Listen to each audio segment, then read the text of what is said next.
Así como ocurrió en casi todos los países involucrados en la Segunda Guerra Mundial, los primeros años de la década de 1940 fueron un periodo de cambios rápidos en USA. Casi todas las ciudades se adaptaron de alguna manera para apoyar el esfuerzo de la guerra. Chicago, Illinois, donde tiene lugar nuestra historia, no fue la excepción. Desde la entrada de los Estados Unidos en la guerra en 1941, el ya sólido sector manufacturero de la ciudad se había expandido enormemente. Para el año 1945, cuando comienza nuestro relato, más de 40 ferrocarriles cruzaban la ciudad. Cada uno de estos ferrocarriles operaba día y noche, transportando materias primas hacia más de 260 fábricas que producían de todo, desde botiquines de primeros auxilios y uniformes hasta motores para el ahora famoso bombardero B-29. En estas fábricas, muchas mujeres ingresaron por primera vez a la fuerza laboral, ya que la mayoría de los hombres que solían desempeñar esos trabajos críticos habían sido enviados al extranjero para luchar. Estas mujeres se sumaron a más de 500,000 de nuevos residentes que llegaron a Chicago en busca de empleo. Esto había impulsado la economía de la ciudad, que hasta ese momento había quedado tambaleante debido a la Gran Depresión que la había precedido durante una década. Todo esto convirtió a Chicago en una de las segundas metrópolis más grandes de los Estados Unidos, con más de 4 millones de personas residiendo allí de manera permanente. Sin embargo, incluso mientras todo esto ocurría, la vida cotidiana continuaba como siempre, al igual que el crimen, el asesinato y la muerte. Esas cosas, desafortunadamente, siempre acechan en el trasfondo de cada historia y en cada época, incluso en aquellas donde la mayoría de las mentes y los ojos están enfocados en tierras y conflictos al otro lado del océano. En la mañana del 6 de junio de 1945, exactamente un año después del histórico desembarco del Día D en Normandía, el cuerpo de una mujer llamada Josephine Ross fue descubierto dentro de un apartamento en el lado norte, en el 4108, en el norte de la avenida Kenmore. Josephine, que tenía 43 años, era madre de 2 hijas, Mary Jane y Jacqueline, y había estado casada y divorciada 3 veces. Todas vivían juntas. Jacqueline fue quien encontró el cuerpo de su madre cuando regresó a casa para almorzar. También fue quien llamó a la policía. Cuando las autoridades llegaron al pequeño departamento de la mujer para investigar, encontraron una escena del crimen verdaderamente extraña. Lo primero y más evidente era que el apartamento parecía haber sido saqueado.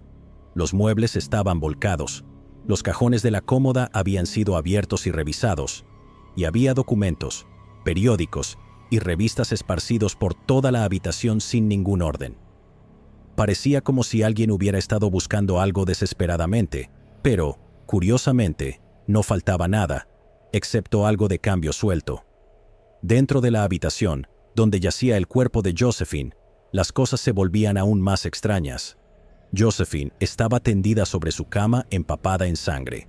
Había sido apuñalada varias veces en el cuello con tal fuerza que la pared, el techo y las cortinas a su alrededor estaban cubiertos de salpicaduras de sangre. Sin embargo, su cuerpo, completamente desnudo y sin cubrir, estaba limpio y casi sin rastro de sangre, lo que lo hacía resaltar de manera impactante en medio de la escena. Su rostro había sido envuelto fuertemente con un vestido rojo, dándole la apariencia de una momia desde el cuello hacia arriba.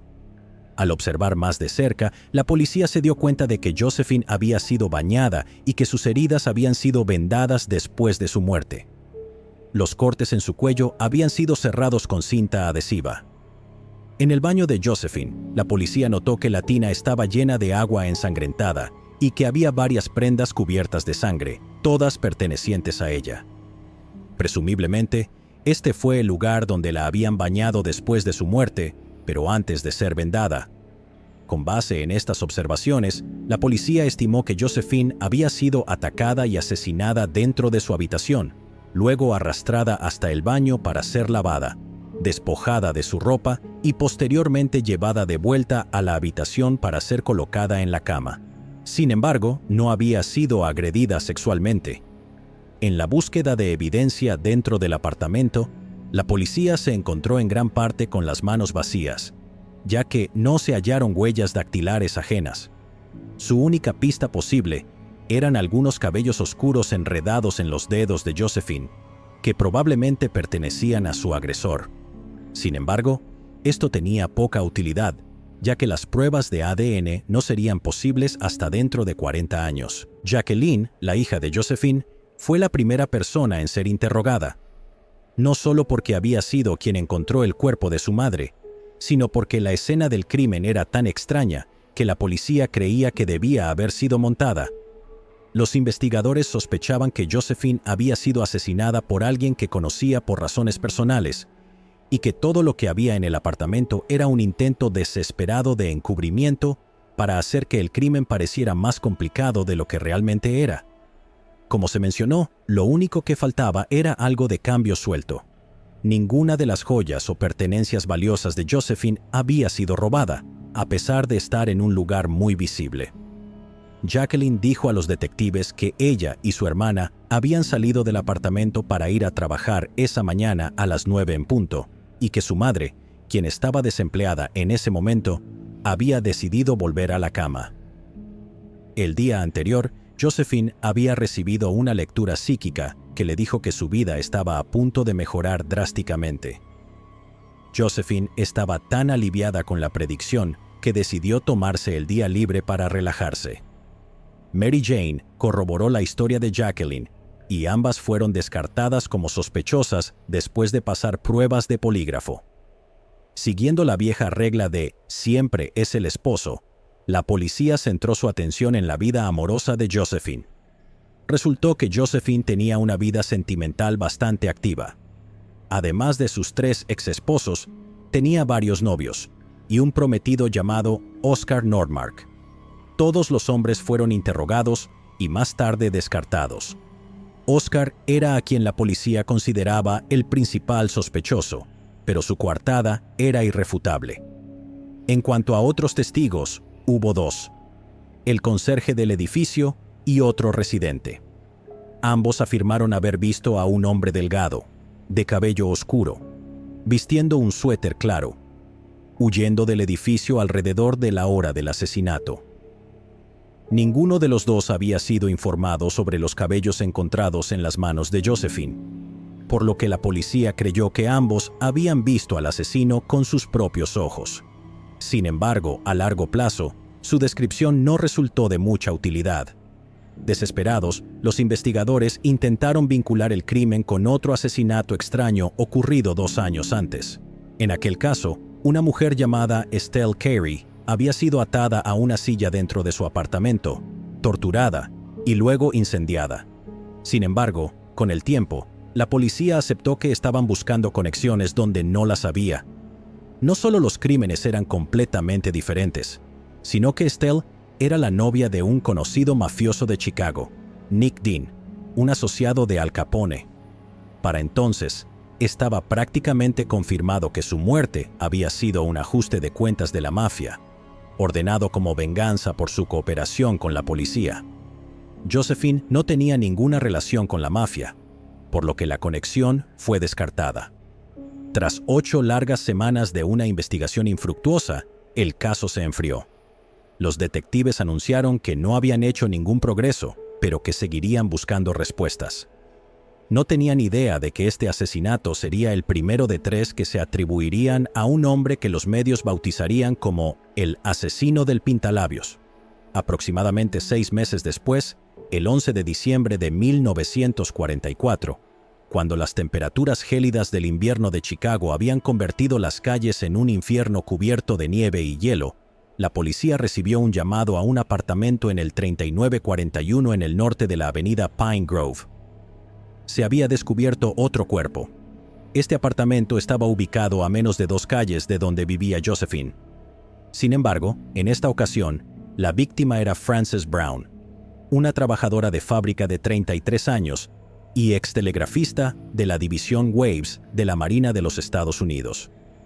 La persona que reportó el hallazgo del cuerpo fue Martha Engels, la empleada doméstica del edificio. Ella se sintió atraída hacia el departamento de Frances por el sonido de una radio, que según dijo, estaba a un volumen inusualmente alto para ser tan temprano en la mañana. Otros inquilinos también se habían quejado del ruido, por lo que decidió ir a investigar. Fue entonces cuando encontró la puerta del departamento de Frances entreabierta, y al asomarse, notó que había sangre cubriendo la cama, las paredes alrededor y la alfombra que conducía al baño. Preocupada porque Frances pudiera necesitar ayuda, entró al departamento y avanzó con cautela hacia el baño. Fue allí donde descubrió por primera vez el cuerpo sin vida de Frances, tendido sobre la bañera con un cuchillo de carnicero clavado en un costado de su cuello. Cuando la policía llegó a la escena, inmediatamente relacionaron la muerte de Frances con la de Josephine, ya que las similitudes entre ambas eran evidentes. Frances había sido apuñalada múltiples veces, su cuerpo había sido lavado después de su muerte, y varias de sus heridas habían sido vendadas de manera burda. Su rostro había sido envuelto como el de una momia, ya sea con una toalla o con un par de pijamas, aunque los informes varían. Del mismo modo, su apartamento había sido saqueado, pero no se había llevado nada. Sin embargo, también hubo algunas diferencias. A diferencia de Josephine, Frances también había recibido un disparo en la cabeza. Y lo más inquietante, el asesino había dejado algo para la policía. En la pared, junto a la cama empapada de sangre, había un mensaje escrito con lápiz labial que decía: «Por el amor de Dios, atrápenme antes de que mate más. No puedo controlarme». Al leer el mensaje, los oficiales sintieron un escalofrío recorrerles la espalda. Pero cuando se dispusieron a buscar más pruebas, encontraron muy poco. El asesino se había tomado el tiempo de borrar todas sus huellas dactilares. No se encontraron en el cuchillo, ni en la pared, ni cerca del cuerpo. Esto demostraba que era meticuloso, cuidadoso y muy atento. Sin embargo, sus esfuerzos no fueron perfectos. En la pared, cerca de la puerta de entrada, se encontró una huella parcial, manchada de sangre. La policía creyó que, por el ángulo en el que estaba, el asesino la había dejado al salir del apartamento. Esta teoría fue posteriormente corroborada cuando el recepcionista nocturno del edificio les dijo a los detectives que había visto a un hombre de aspecto nervioso salir del ascensor y dirigirse apresuradamente hacia la entrada principal del edificio. Poco después, otro residente afirmó haber escuchado un disparo amortiguado alrededor de las 4 de la madrugada. El hombre fue descrito como alguien de entre 30 y 40 años, con un peso aproximado de 63 kilogramos. Esta era otra similitud que vinculaba la muerte de Frances con la de Josephine. Desafortunadamente, el recepcionista no pudo proporcionar más detalles sobre el sospechoso. Sin embargo, sí ofreció un dato muy útil. Sabía que el hombre no era residente del edificio, ni había entrado por la puerta principal en ningún momento de la noche anterior al asesinato. Esto llevó a los detectives a especular que el asesino había ingresado al edificio de Frances a través de una ventana abierta, lo cual era significativo porque esta ventana estaba varios pisos por encima del nivel del suelo. Dado que no había señales evidentes de que se hubiera utilizado una escalera en el suelo, la policía asumió que el asesino era increíblemente hábil para escalar. De vuelta en el apartamento, la policía examinó más de cerca el cuerpo y las heridas de Frances. Notaron que el asesino había clavado el cuchillo en su cuello con tal fuerza que la hoja atravesó completamente y sobresalía por el otro lado. Para la policía, esto evidenciaba una intensidad extrema: pasión, ira, odio y posiblemente deseo. Sin embargo, fueron cuidadosos en señalar que, al igual que Josephine, Frances no parecía haber sido agredida sexualmente ni antes ni después del asesinato. A la mañana siguiente, la ciudad estaba conmocionada cuando la noticia de la muerte de Frances comenzó a difundirse. El asesinato de Josephine Ross apenas había sido reportado en algunas columnas de obituarios de unos pocos periódicos, principalmente porque en la década de 1940, una mujer divorciada varias veces y con relaciones secretas no era considerada una víctima digna de atención. Frances, en cambio, era vista con mucha más simpatía. Veterana de la Marina y exintegrante de Waves, su asesinato, junto con el extraño mensaje escrito con lápiz labial, apareció en las portadas de los periódicos de toda la ciudad.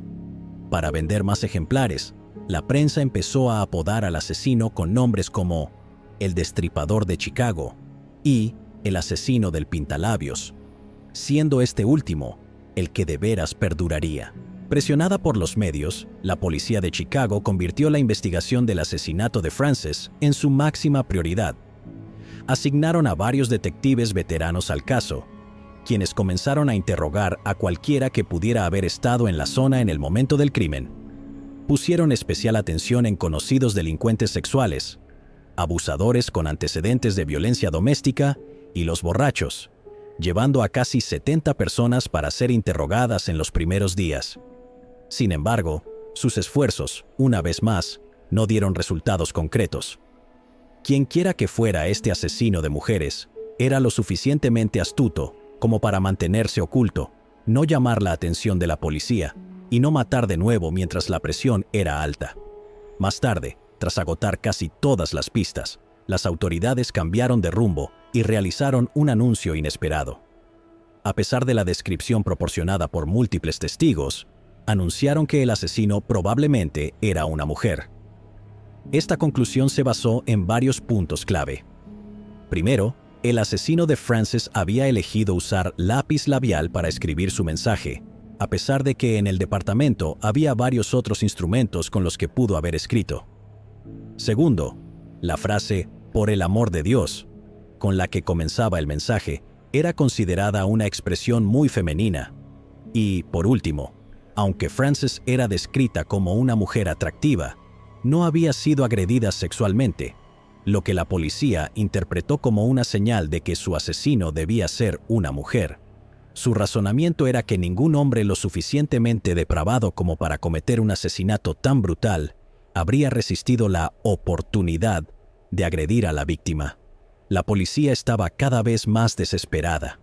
Los medios los acosaban no solo por su incapacidad para resolver estos asesinatos, sino también por las altísimas tasas de criminalidad en la ciudad, la ridículamente baja tasa de arrestos y su total fracaso para frenar la actividad de la mafia. Sin embargo, esta nueva línea de investigación tampoco arrojó sospechosos viables. En un momento, hubo rumores de que las autoridades tenían a alguien bajo custodia, pero esta persona nunca fue identificada y posteriormente fue liberada.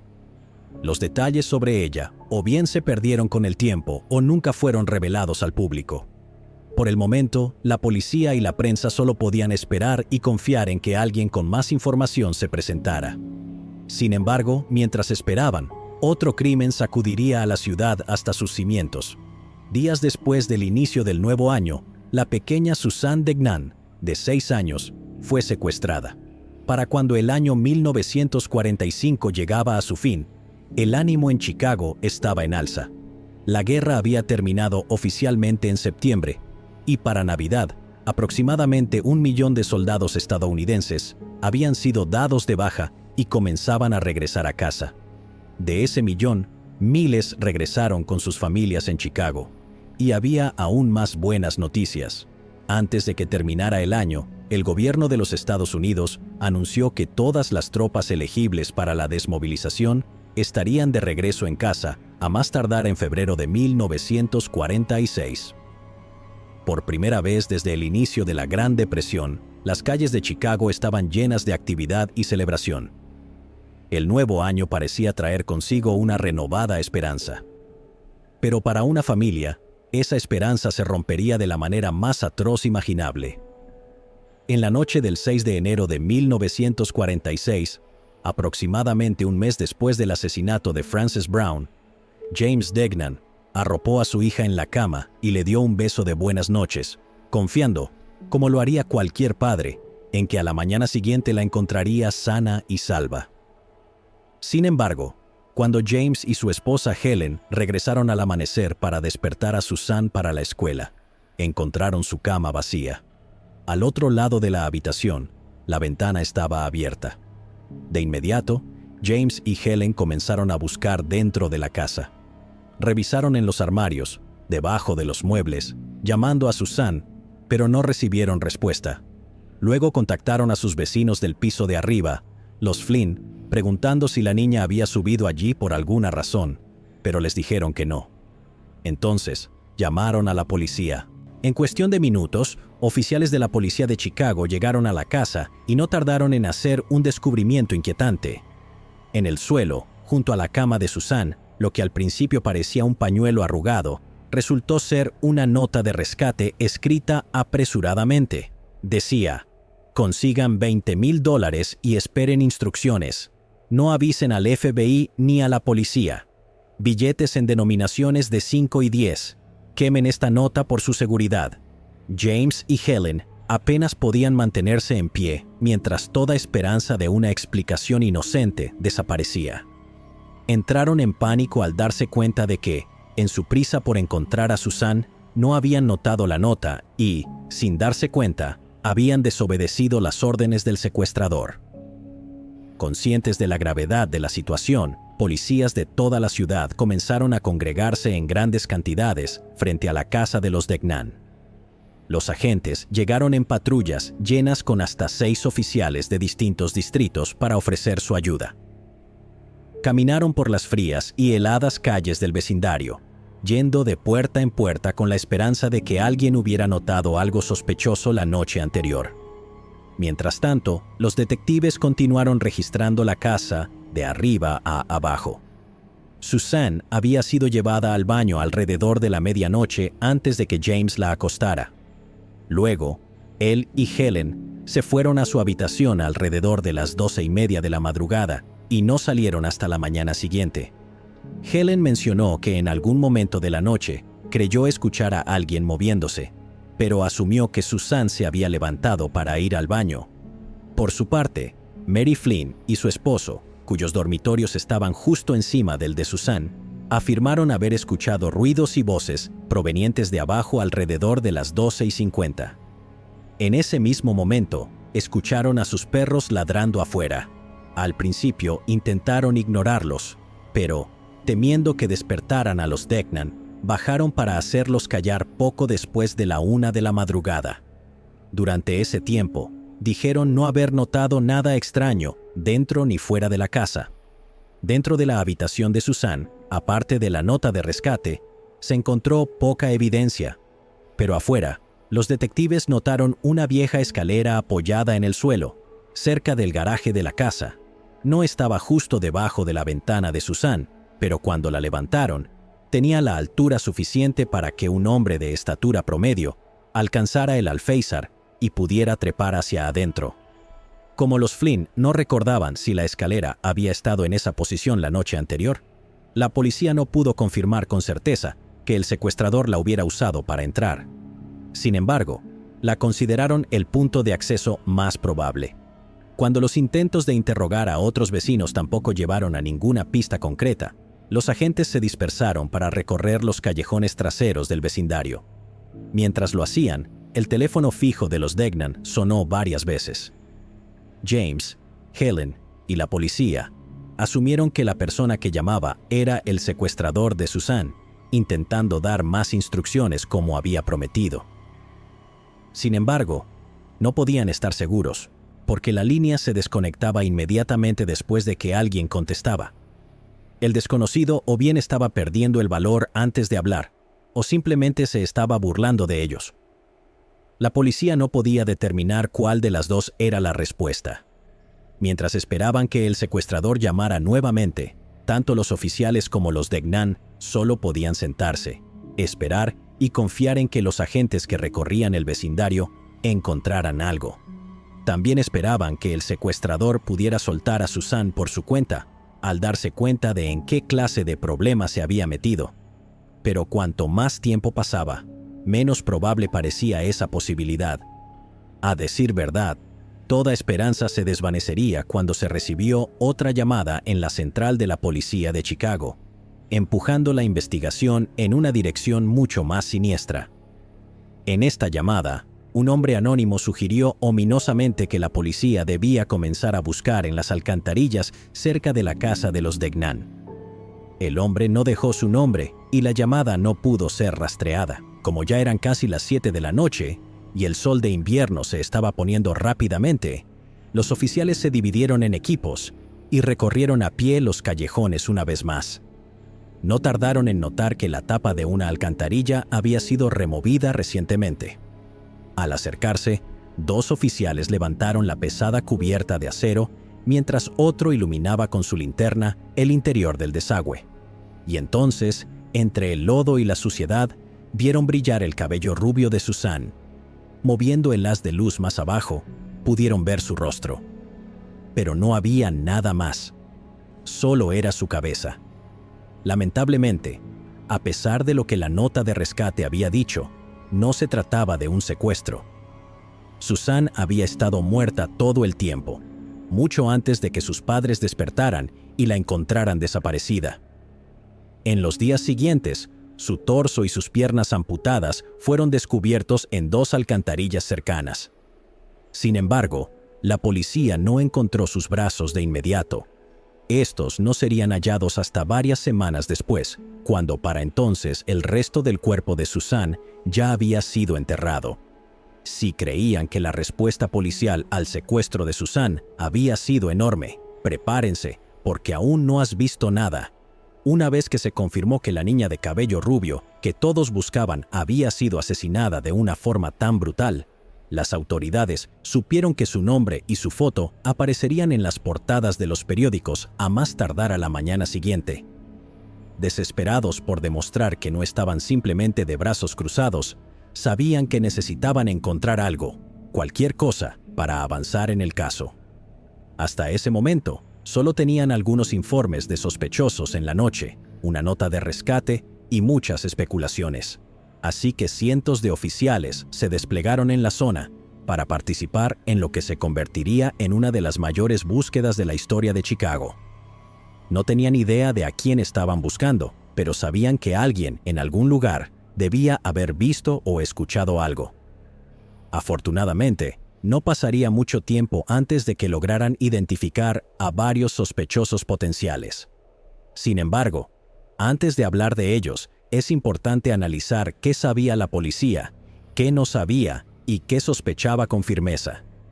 Esto será crucial a medida que avancemos, porque, como sugiere el título de este episodio, hay muchas razones para creer que la persona a la que la policía terminaría acusando del asesinato de Suzanne, así como de los asesinatos de Josephine Ross y Frances Brown, puede haber sido inocente.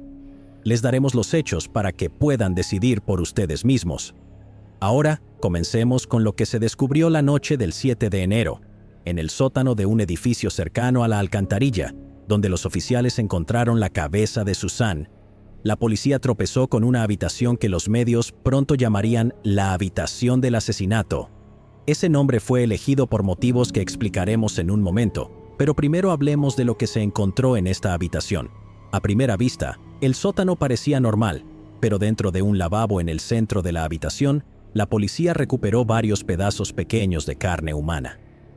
Cerca de este lavabo, en el fondo de un recipiente de carbón usado para alimentar la caldera del edificio, se encontró una gran mancha de sangre que había sido cubierta con carbón fresco, de una manera que intentaba disfrazar la mancha.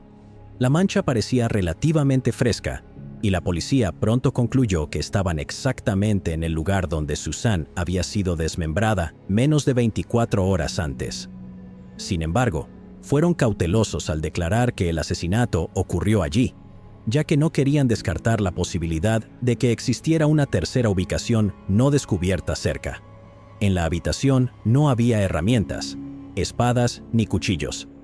Tampoco se encontraron huellas dactilares, ya que parecía que, además de ocultar las manchas de sangre, el asesino había limpiado a fondo la habitación después de desmembrar y desechar el cuerpo, lo que le indicaba a la policía que el asesino estaba completamente cómodo en ese lugar. Comprendiendo que obtener una línea de tiempo completa de la noche en que Suzanne desapareció podía ser el paso más importante para resolver el asesinato, los detectives comenzaron a entrevistar a tantas personas como fuera posible. Los residentes del piso superior del edificio fueron interrogados exhaustivamente, y muchos informaron haber escuchado ruidos fuertes y poco habituales provenientes del piso inferior en algún momento entre las 3 de la madrugada y las 4 de la madrugada. También informaron haber escuchado agua corriendo en el edificio alrededor de las 2:30 de la madrugada, cuando, según ellos, no era hora en que una persona razonable debía estar despierta. Ninguno de los residentes se responsabilizó por los ruidos ni por el agua corriendo, por lo que la policía asumió que el asesino había estado desmembrando a Susan entre las 2:30 de la madrugada y las 4 de la madrugada. Para completar la línea de tiempo, recurrieron al forense que examinó el cuerpo de Susan. El forense declaró que, según los contenidos de su estómago, Susan había muerto entre las 12 de la madrugada y la 1 de la madrugada, lo que alimentó la especulación de que había sido asesinada antes de ser transportada a la habitación del asesinato. El forense también creyó que el cuerpo, al igual que el de Josephine y Frances antes que ella, había sido lavado antes de ser desmembrado. Al hablar con otros testigos, un soldado llamado George E. Subgrunsky afirmó haber visto a un hombre con un abrigo de trincheras caminando hacia la casa de los Degnan poco después de la medianoche, en la noche del asesinato. Dijo que el hombre medía aproximadamente 1 metro con 75 centímetros y pesaba unos 77 kilogramos, y que llevaba una bolsa de compras. Sin embargo, no pudo proporcionar una descripción del rostro del hombre, ya que no lo había visto. Después de esto, ningún otro testigo se presentó, y la única otra anomalía que la policía sospechaba que podía haber sido relevante fue un robo ocurrido a una cuadra de la casa de los Degnan la noche antes del asesinato de Susan. El propietario de esa casa, un veterano llamado Harry Gold, tenía varias piezas de parafernalia nazi que había recogido de soldados alemanes muertos durante la guerra. Estos artículos fueron robados durante el robo, pero la policía, una vez más, no pudo rastrear a ningún sospechoso. Así que, para recapitular y resumir todo lo que habían descubierto, la policía sabía que Susan había sido puesta en la cama alrededor de la medianoche, que el asesino probablemente había entrado a su habitación menos de 30 minutos después de que sus padres se fueron a dormir, que la había matado y transportado a la habitación del asesinato, para comenzar a desmembrarla a más tardar a las 2:30 de la madrugada, y que había desechado su cuerpo antes del amanecer. Esa última parte era una suposición, pero la policía se sentía cómoda declarando que era un hecho porque los lugares donde se tiró el cuerpo no estaban en ubicaciones apartadas, lo que significaba que el asesino seguramente habría sido visto si intentaba botar el cuerpo después del amanecer. Toda esta información significaba que el asesino trabajó rápidamente y era competente. En menos de 6 horas, había hecho todo lo mencionado previamente, mientras también lograba regresar y limpiar el sótano sin ser notado. Esto se volvió aún más impresionante cuando el forense reveló que los cortes en el cuerpo de Susan eran limpios y no mostraban signos de haber sido hechos a la ligera.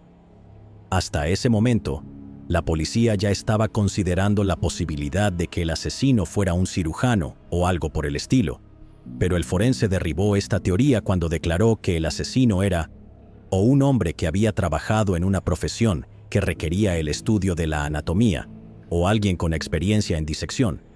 Ni siquiera un médico promedio podría ser tan hábil. Tenía que ser un carnicero. Consecuentemente, la policía comenzó a investigar a los empacadores de carne locales de Chicago, y fue entonces cuando ocurrió algo más que confirmó aún más su nueva teoría. Unos días después del asesinato, el alcalde de Chicago, Edward Kelly, recibió la siguiente carta por correo. Esto es para decirle cuán arrepentido estoy por no haber matado a Ole Degnan en lugar de a su hija. Roosevelt y la OPA hicieron sus propias leyes. ¿Por qué no debería hacer eso y mucho más? Para entender esto, vamos a hacer una pausa y hablar sobre la OPA. La Oficina de Administración de Precios se había establecido 4 años antes, en 1941, por el presidente Franklin D. Roosevelt mediante una orden ejecutiva. La misión de la agencia era imponer controles de precios para limitar el costo de los productos durante la guerra, de modo que la inflación no devorara la economía, y colocar racionamientos sobre suministros críticos para evitar el acaparamiento y la especulación. Fue una medida de emergencia, y durante sus primeros 2 años de operación, la agencia impuso controles, sobre todo desde el azúcar y el café hasta los automóviles y la vivienda. En su punto más alto, había fijado los precios de más del 90% de los productos en las tiendas de comestibles. Dependiendo de a quién le preguntes, esto pudo haber salvado a innumerables estadounidenses de la quiebra. Pero hacia el final de la guerra, la popularidad de la agencia en Washington, D.C. cayó en picada. Una de las consecuencias no deseadas y desafortunadas de los controles de precios de la OPA fue la aparición de mercados negros para varios alimentos y suministros. La mafia era famosa por estar involucrada en muchos de estos mercados negros, todos los cuales afectaban a los trabajadores locales, porque los productos del mercado negro a menudo eludían a los sindicatos locales. En 1946, las tensiones entre los sindicatos y sus empleadores ya estaban en su punto más alto, debido a varias huelgas por los bajos salarios. Uno de los sindicatos que estaba en huelga era el Comité Organizador de los Trabajadores de las Empacadoras, también conocido como el Sindicato de Empacadores de Carne. Debido a que también había conversaciones sobre que la OPA intensificara el control sobre los precios de los productos lácteos, una serie de amenazas violentas se habían hecho contra los ejecutivos de la OPA, y uno de los miembros se sintió obligado a rodearse a él y a su familia con guardias armados después de que se hiciera una amenaza directa contra sus hijos. James Degnan también era un alto ejecutivo de la OPA. Ahora, con más contexto, volvamos a leer esa carta. Esto es para decirle cuán arrepentido estoy por no haber matado a Ole Degnan en lugar de a su hija. Roosevelt y la OPA hicieron sus propias leyes. ¿Por qué no debería hacer eso y mucho más? Después de esto, muchos dentro del Departamento de Policía de Chicago comenzaron a creer de todo corazón que el asesino de Susan era un empacador de carne local. La motivación estaba allí, así como la habilidad, además de que la violencia por parte de los empacadores de carne sindicalizados no era algo desconocido, ya que solo unas semanas antes del asesinato de Susan, un vendedor de carne del mercado negro había sido decapitado en las calles por ser un falso huelguista. El asesino de este hombre no había sido atrapado, ni lo sería. Sin embargo, otros no estaban tan convencidos debido a la especulación de que la carta podía haber sido falsificada por alguien que intentaba dañar la reputación del sindicato de empacadores de carne. ¿Era la carta falsa? Nadie puede decirlo con certeza, pero si intentan descartar esta teoría porque suena demasiado extravagante, los animo a investigar la historia de la destrucción de sindicatos.